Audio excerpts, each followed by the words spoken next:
want to jump in and get to our speaker here for this evening. We're very fortunate to have George Murray with us this evening. I know that quite a few people here on the call know who he is, and has done a tremendous amount of work on his own just to try and help out other veterans that are looking and searching for work. He's got his book in the background. Looking forward to him talking about that. All this is really based on his experience, stuff that he's done as he's navigated his career, and then when he's had to transition, things that he had to learn, both probably the hard way and also just with the things that succeeded, to help get him to be where he is today and in a position to provide the kind of guidance that he's going to share with a lot of us here tonight. We have had George speak to us before. It was a great talk. We're really grateful to have him there. We've had him here in the past. We're grateful to have him here again this evening. George, I want yield the floor to you so you can talk about all these great things, but we're just really excited to have you here. Thank you for your time and your willingness to continue to contribute, and the floor is yours. Well, Adam, thank you. I hope I live up to that. I appreciate John Sweeney and Sheila and Robert as well for inviting me back. I must have done at least something okay to be brought back and not to be thrown out. So I do appreciate it. Thank you very much. We'll kind of just jump into it like I try to do with just about everything. I'll just swing this over here.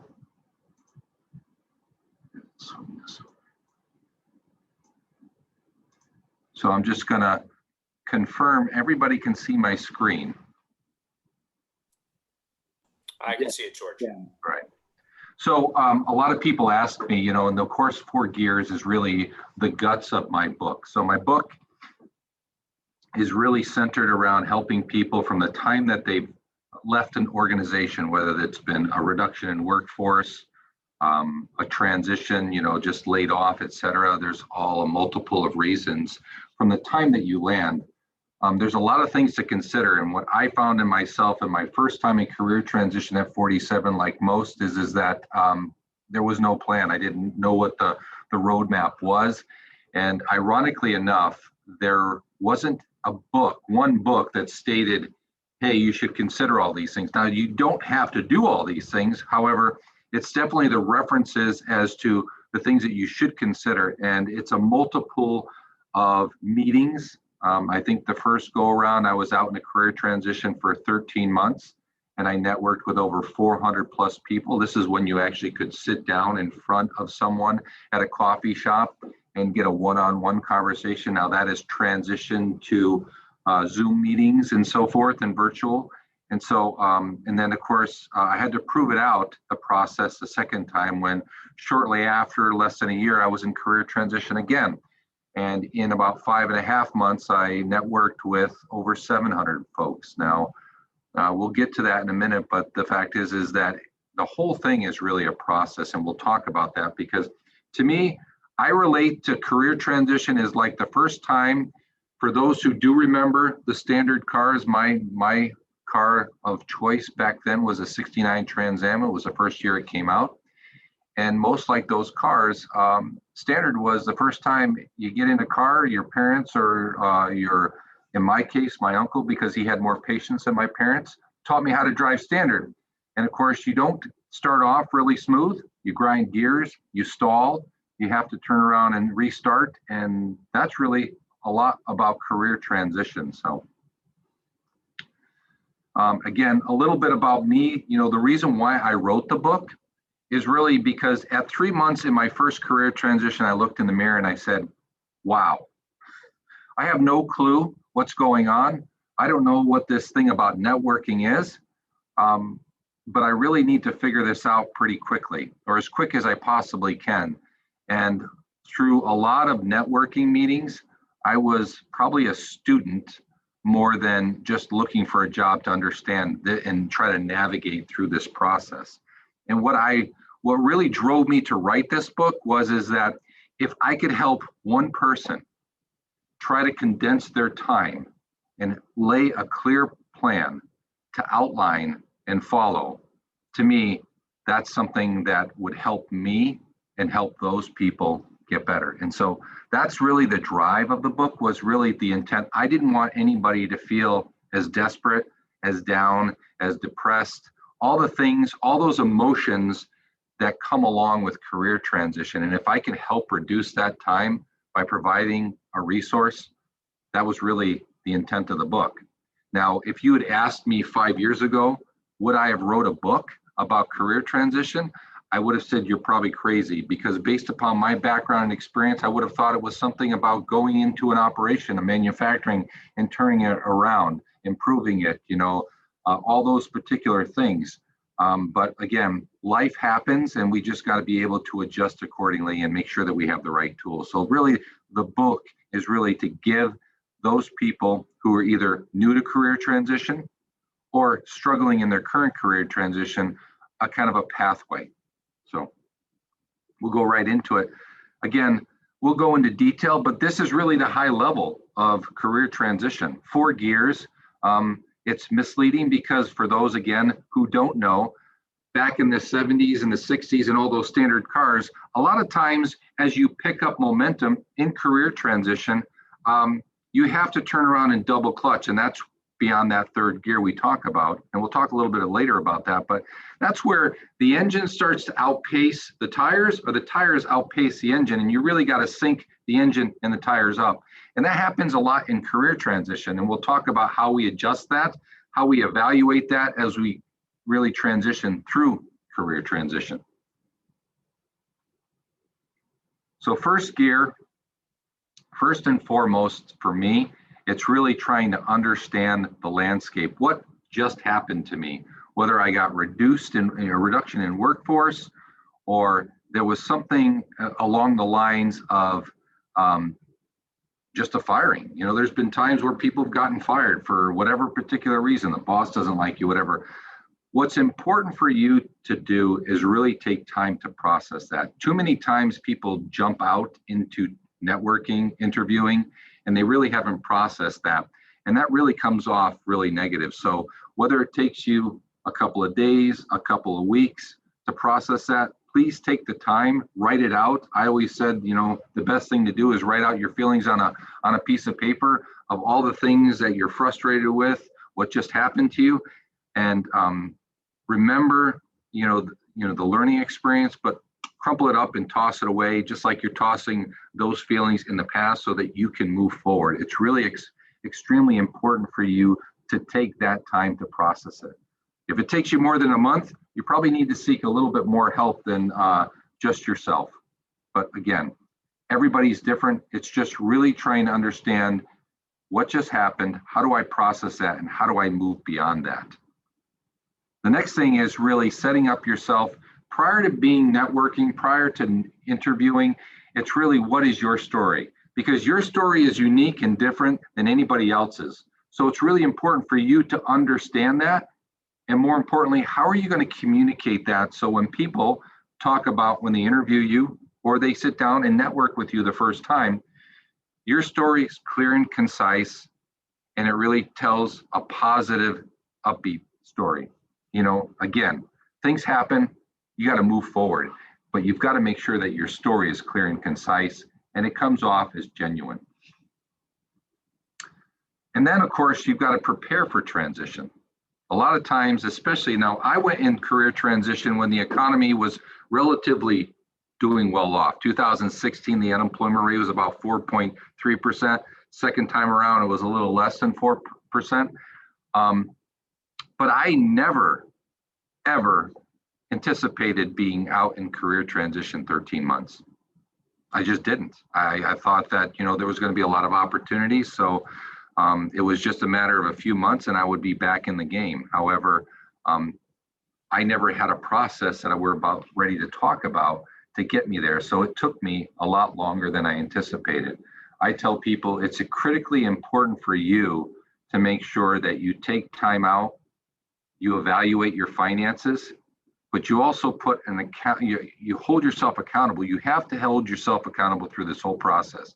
And if you got to put yourself a timeline, 6 months, you're going to force yourself doing things a lot different than just kind of meandering through career transition, submitting resumes and hoping a recruiter will call you back, because that's a lot of hope. So again, make sure you evaluate your finances. That's one of the things I didn't do very well in my first career transition. I expected, hey, 4 or 5 months. When 6, 7 months came along, I looked at my finances and I said, wow, I could have went back and adjusted all kinds of things and adjusted my costs over a month. I mean, for example, I actually started to make a game of it, right? Where I would call up, you know, your cable television network and renegotiate. You turn around and can renegotiate for a couple more years, you get more channels and your cost drops.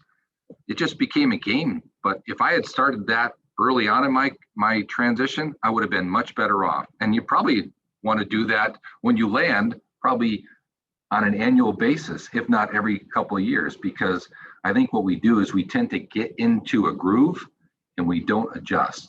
And I think not only in career transition, but once you move on, you should look and review those types of things. Final thing before we move out of gear one is really making sure that we scrub our social media. We're preparing for us to get out into the environment, out into networking, out into interviewing.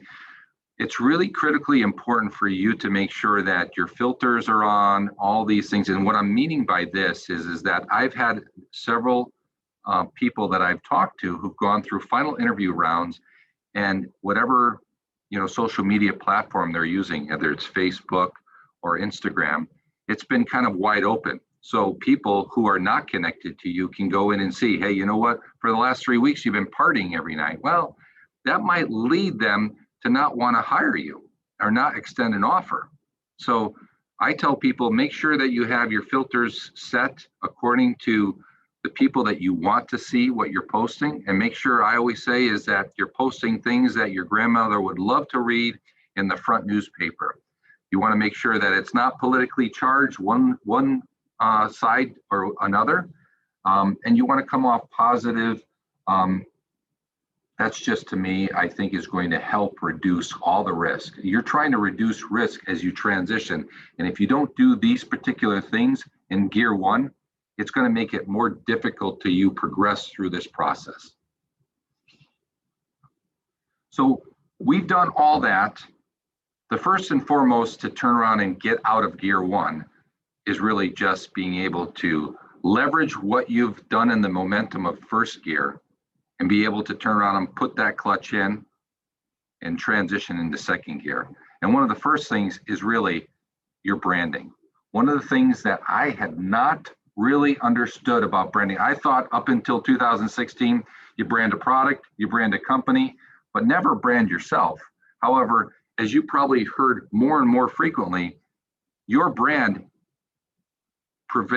basically comes before even you show up to a meeting or a network event.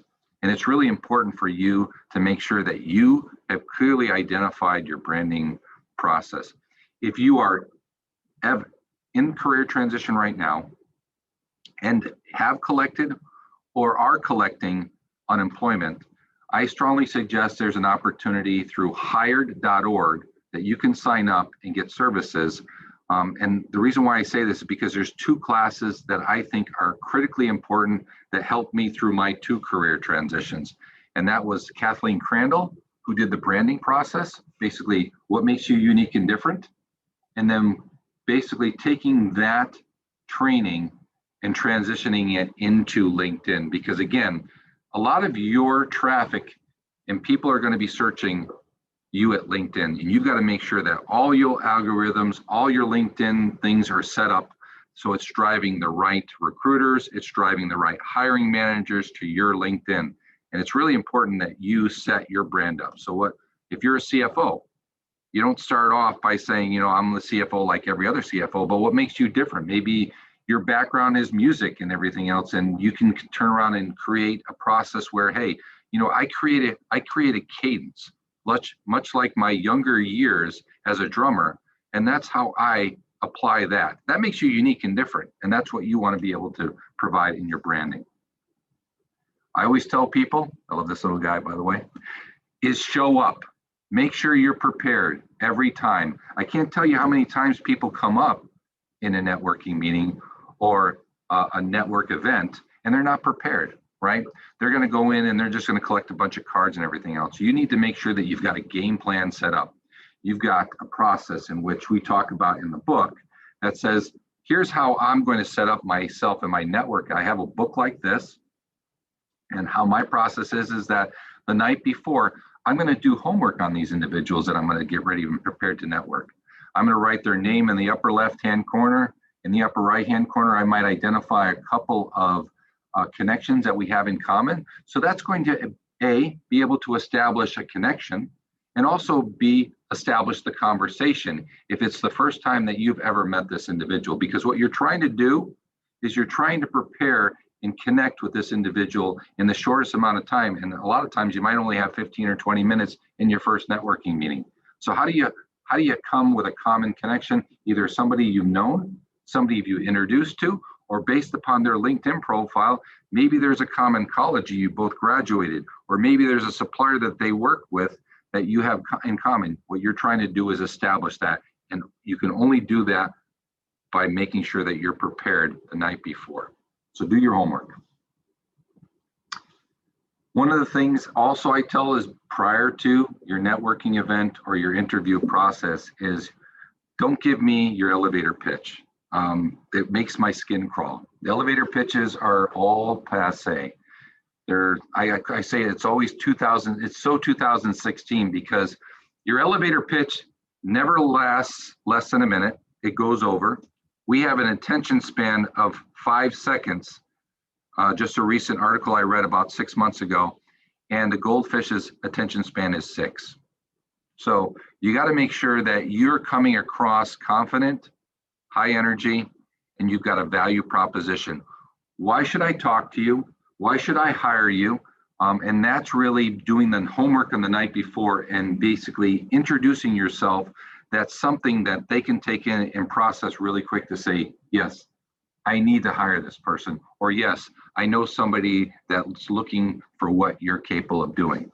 So for example, instead of starting off a conversation when I'm networking with somebody, like anybody else would say, you know, I'm an executive that has 20 years of experience, want. You sound like Charlie Brown's teacher because everybody's the same. What you want to be able to do is what it makes you different than the other 12 people in the waiting room that's looking to network and interview for this particular opportunity or talk to this individual. So you've done your homework and you might find that this person's company is struggling in the warehouse, or they're struggling in on-time delivery, or they're struggling in developing a stronger culture, or all the above, drive sales, right? So one of my value propositions was it's always less than 30 seconds. And it's, George, tell me about yourself. Well, if I'm talking to a CEO or a board member, I might create a visual. And the military folks, guys, know this, but people in the real world don't unless they're a rock climber. I always tell them, I'm a rappel master. Much like my military career, I drop into difficult situations, I assess the group, develop a collaborative strategy, and execute the plan. Now, the plan may be the vision, company values, or it may be the P&L, but my team always exceeds the bar. Do you know anybody that needs a rappel master? That's how I introduce myself here at Rudolph/Onto, and also how I introduced myself in the previous job to the CEO and president.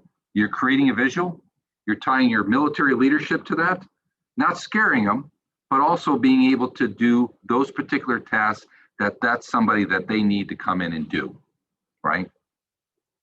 So make sure that you have a powerful value proposition statement that's less than 30 seconds. Now, they may say, you know, elaborate on that in an interviewing process, but at least you're clear and concise and you're creating the value that they may potentially need.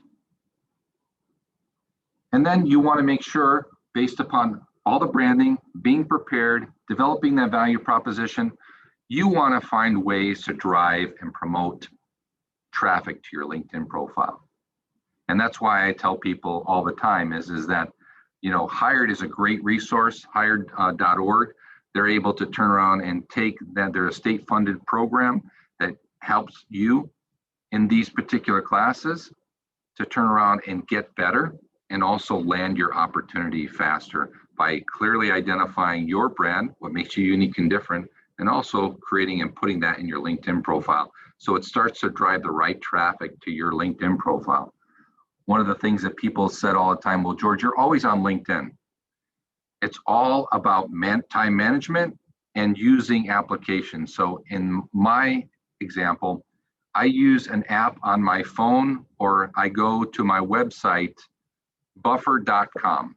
So you can download it on your phone, or you can actually go on your computer. But every night, usually at 6:30, right about this time, I'll go home and I'll pull a couple of articles. Maybe it's the Harvard Business Review. Maybe it's a meme that's about a particular business opportunity, or whatever.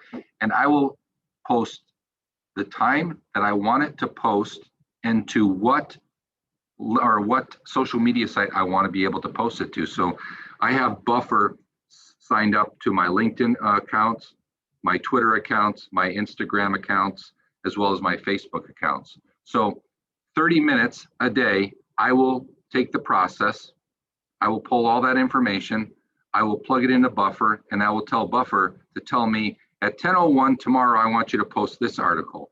At 10:03, I want you to post this meme and Facebook. And it does it for you. So it looks like you're posting a few times a day. And I always tell people at least twice, don't do it more than that, but you want to try to do something that's unique to your background. So if you're a warehouse supervisor or you're a warehouse management person, you might want to post articles based upon logistics or being able to improve logistics costs or supply chain costs or something like that. Because what happens is people will tend to, who are following you, who are connected to you, will see that, they'll post it and they'll like it, and then their network is able to see that as well. And that's how you start to generate traffic to your LinkedIn profile. So again, everybody thinks I'm on LinkedIn all day long. I'm only on LinkedIn 30 minutes every day, and I post it and I use that particular app. And at the end, this is all about you.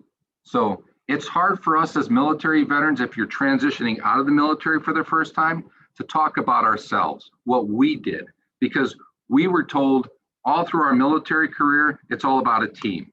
But what happens is in these particular interviews, in these particular networks, they want to know what makes you unique and different. What did you do?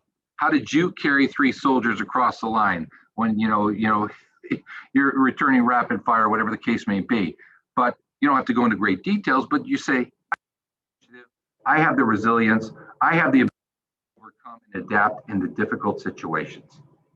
And those are the things that they want to hear. And it's going to come from you. And you got to be able to tell those short, concise stories. So we're bringing up momentum now. We're getting ready to actually prepare to get the networking meetings, the interview. We've done the prep work. We've done the background work. We're generating the right traffic to our LinkedIn. And now we're getting introductions to people that potentially either A, may hire us, or more likely know somebody who knows somebody that may get us an opportunity. I can tell you my previous job with Worth Adams, it was 7 network meetings deep. Somebody introduced me to somebody to introduce me to somebody to finally introduce me to an opportunity that wasn't going to be posted.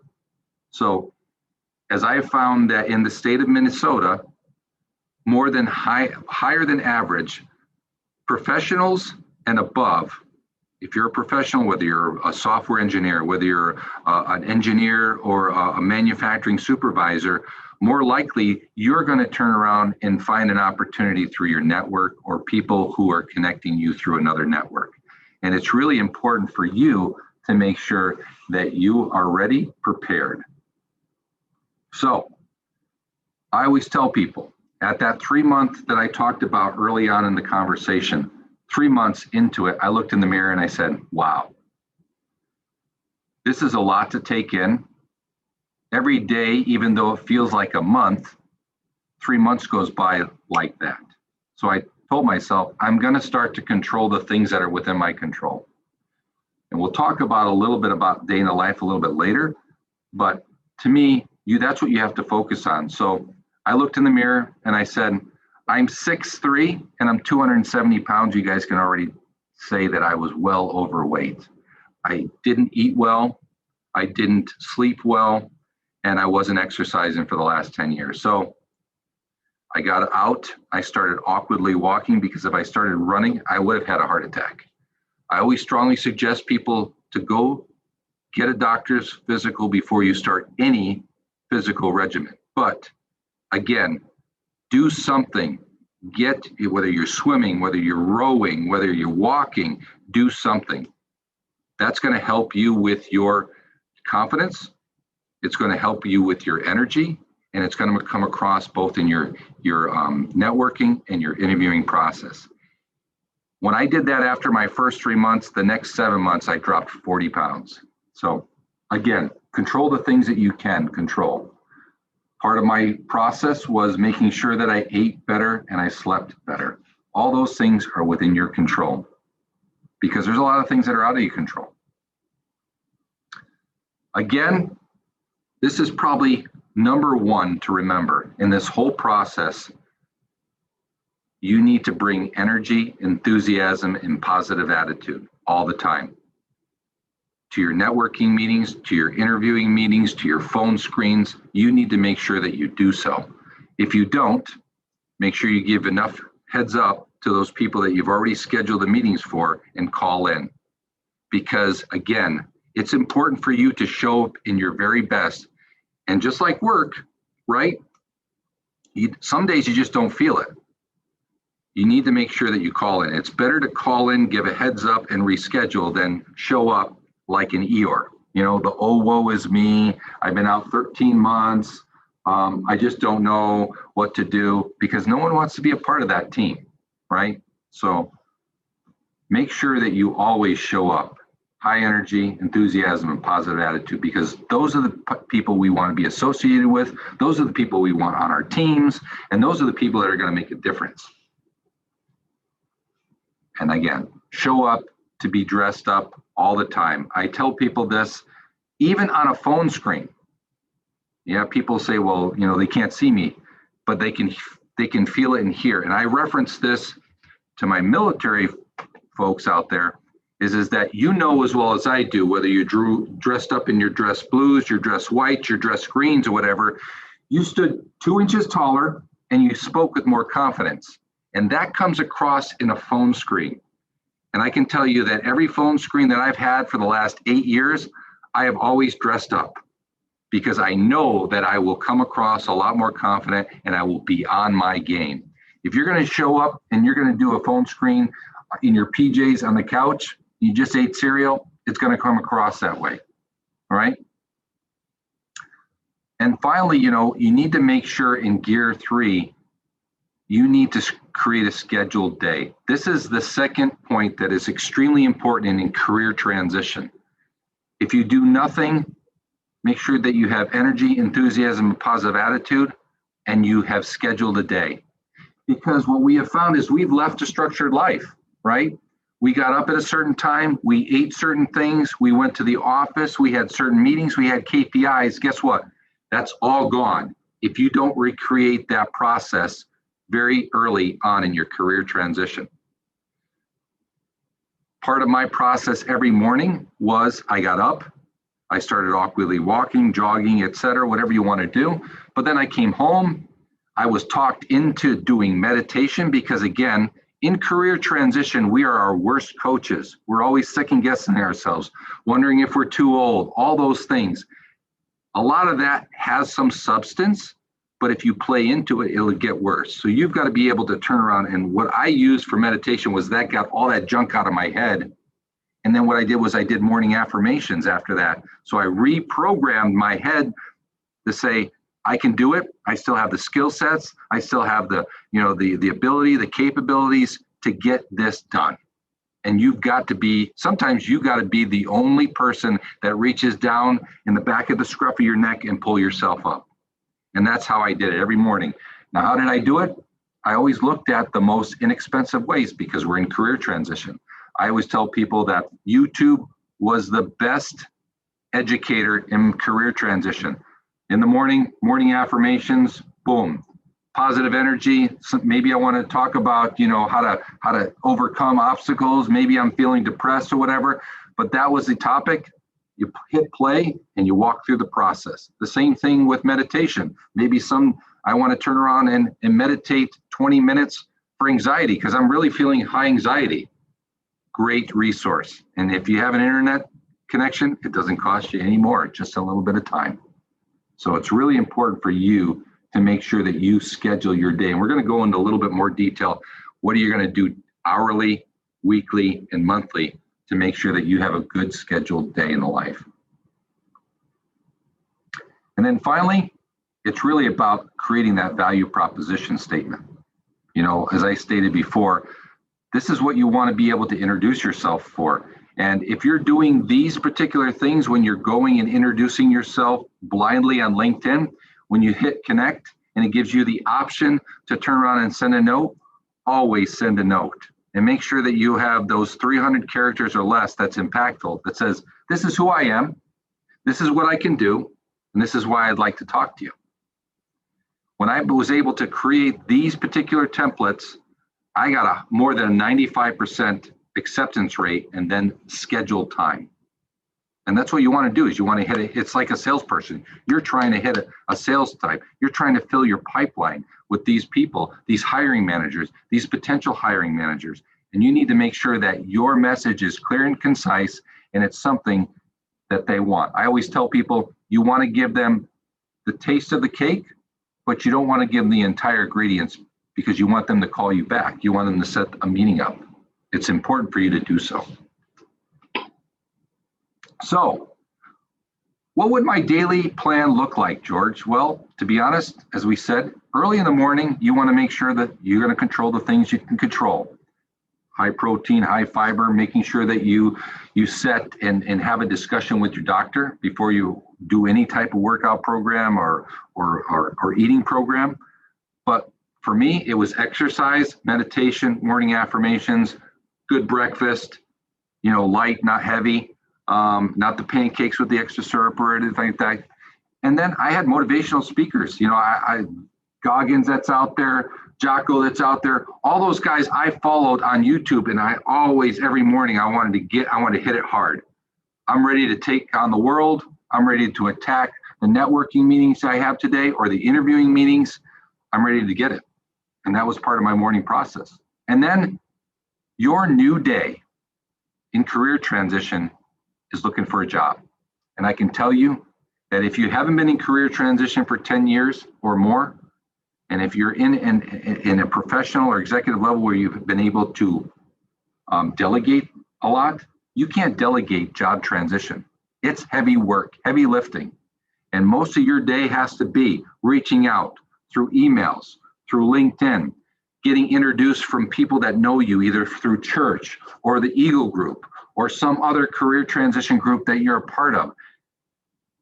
Maybe it's high school friends, going back into your college days and reaching out to those people.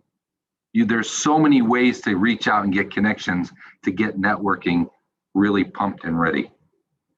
And then making sure that you schedule your meetings accordingly, you do your homework, you make sure you schedule breaks, just like work. You know, you can't do this 14, 16 hours a day, 7 days a week for 8 weeks, because you will implode and your family won't respect it either. You need to make sure that you have that time. So just like work, you start at a certain time, you're going to end at a certain time. I always tell people, this time more than ever, you are the CEO of You Incorporated. For me, it was George Murray Incorporated. I'm the CEO, but I'm also the Chief Marketing Officer. I'm the Chief Financial Officer. Well, I take that back. That's my wife's responsibility. She's the Chief Operating Officer. She's in charge of all the money. But at the end of the day, I'm also the janitor. I have to clean it all up. I have to prepare for tomorrow.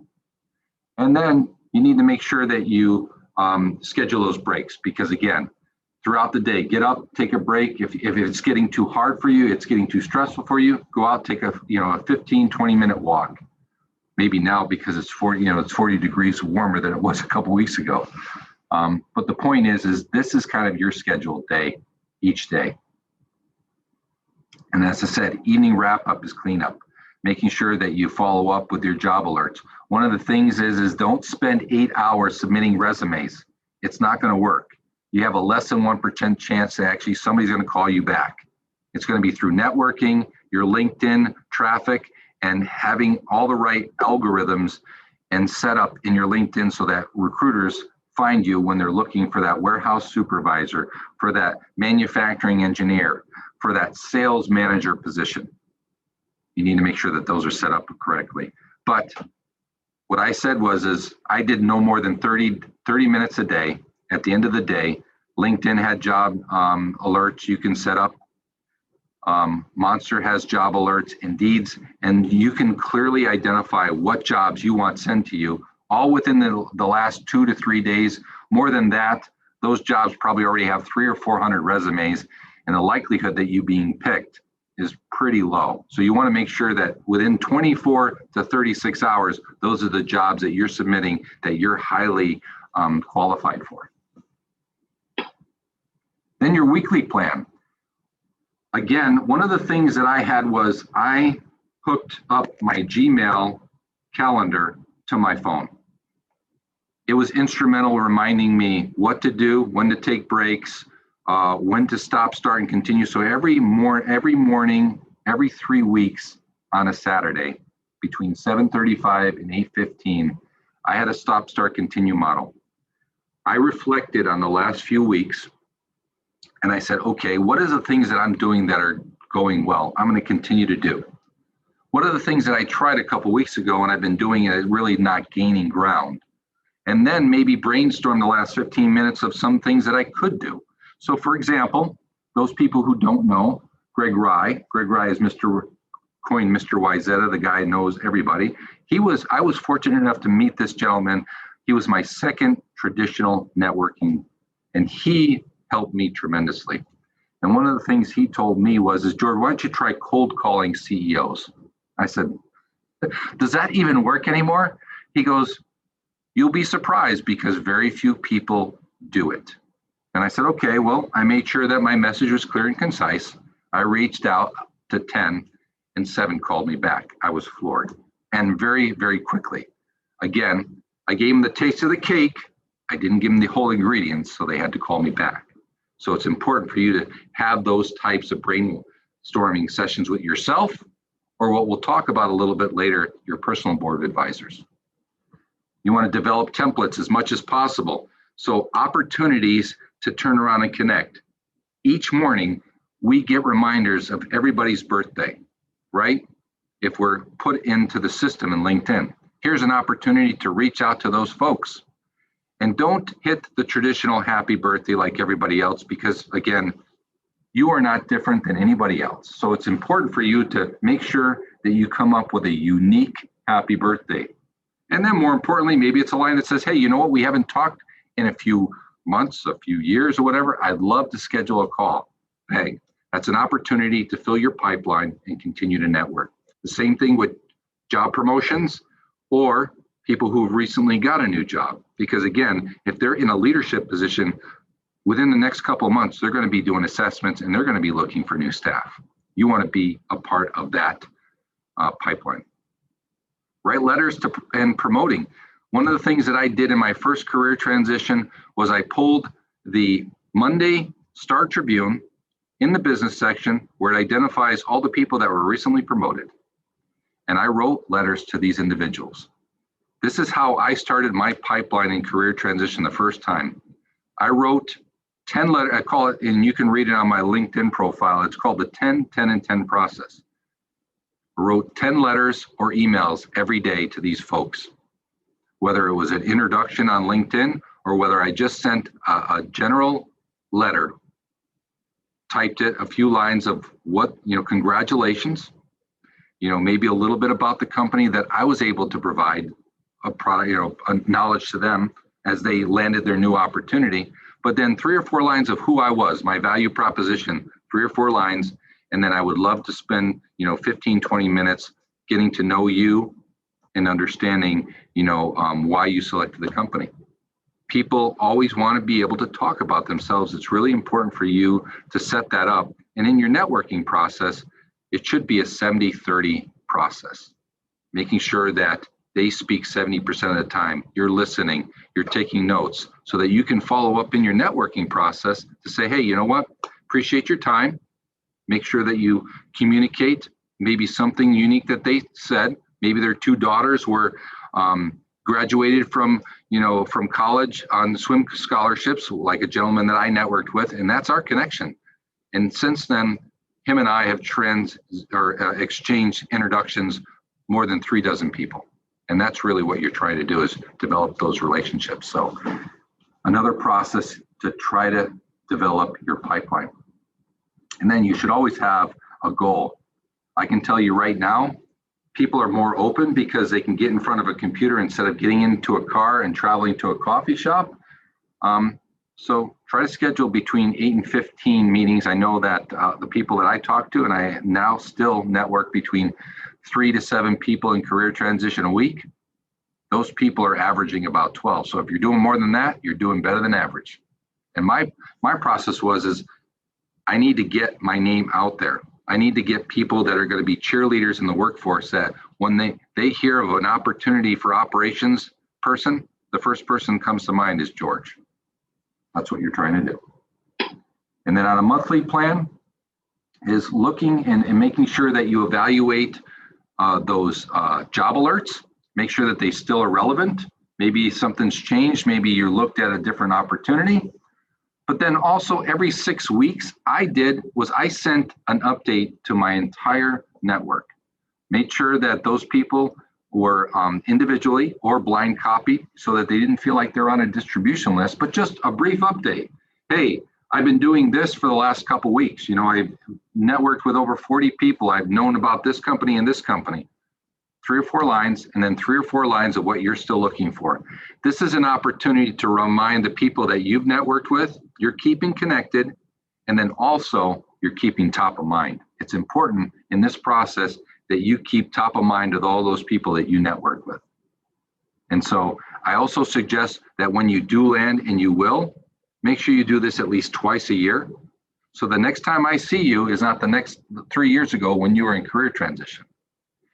Participate in 2 or 3 networking groups. Eagle Group here. There's other groups out there. There's the Grace Church. There's Wooddale. Others that are great out there that are willing to help you get closer to your goal. And then finally, creating a personal board of advisors is extremely important. These are 3 to 5 people. Hopefully not the same background that you have, because you want people that are going to give you advice. They're going to be able to fill your pipeline when you're low. Maybe next week, hey, Fred, I need a couple of people to network with because I only have 2 or 3 networking meetings. But they're also going to hold you accountable. They're going to say, you know what, George, you're slacking. You've only networked with 4 or 5 people the last 2 or 3 weeks. What's going on?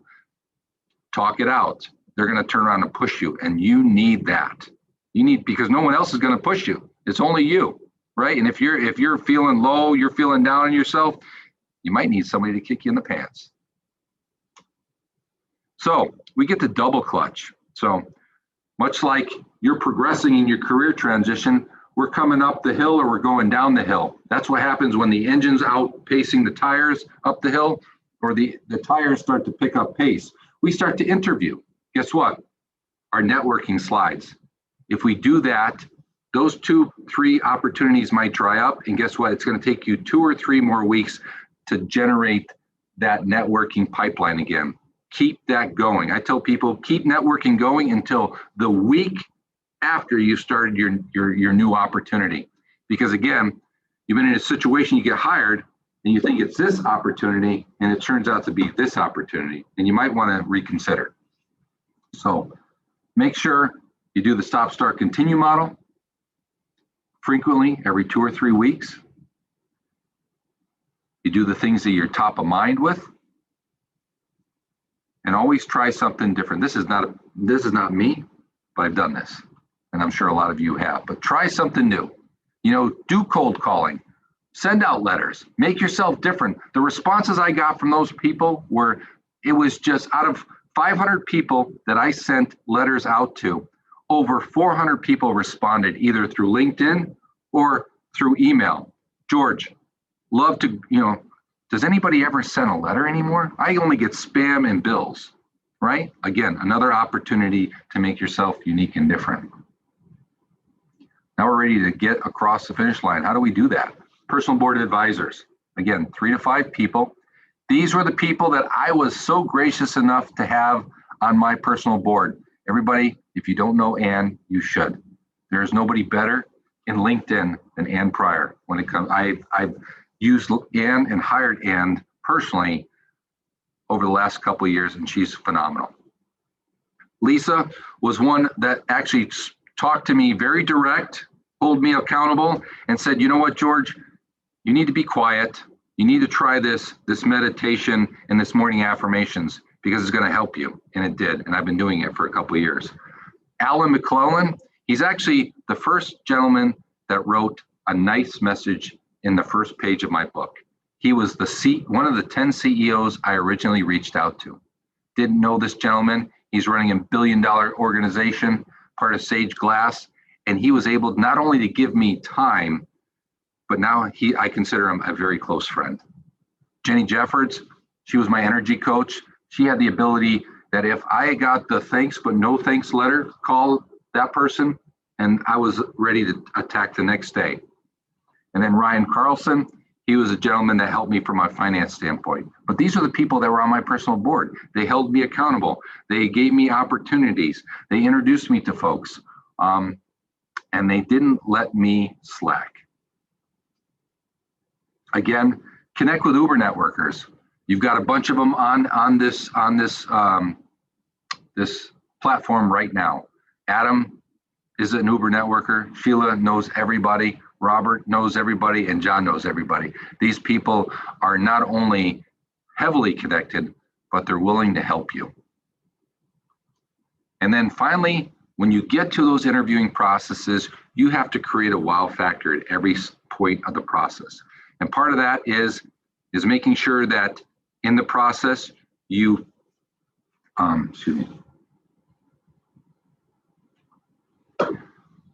show up, phone screen, dressed up, ready to kill your phone screen interview, metaphorically, by the way.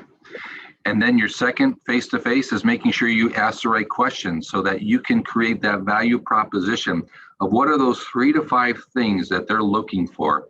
And you can align those. Because I always tell people in the interviewing process, there's a stack of resumes. You may get selected out of the 10, and then that level gets to about here. What you don't realize is there is a invisible stack here that you've got to create yourself. And you create with a visual value proposition statement. And then if you're lucky to get to the final round, and what might get you over the edge and got me over the edge in my last 2 positions in organizations and industries that I had no previous experience, was creating a 90-day plan based upon the inputs, based upon the interviewing process. This is how I said I would come in the first 90 days.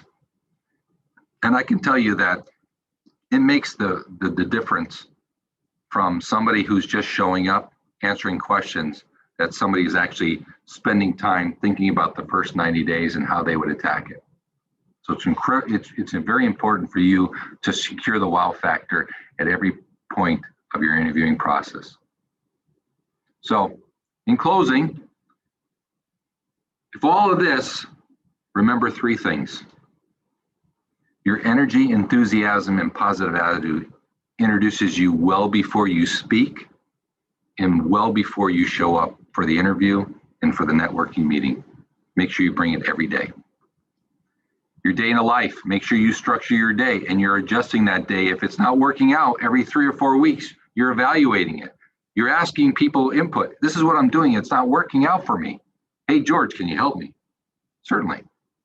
And the personal board of advisors. These are the people that are going to look out for your best interests. They're going to hold you accountable, and they may kick you in the pants, but you're going to need it. And then when you cross the finish line, just make sure you pay it forward. Give the opportunity of what you have learned to those people struggling to help them cut their time in half. So just like to share that I've created a workshop on my book. We just started it out in January and February. Those dates are all filled. And I actually just secured Minneapolis Community College. We'll be starting April and May, and fall semester workshops for people in career transition or struggling and helping. Thank you, Adam. Thank you, John, Sheila, Robert. I appreciate the time. Any questions?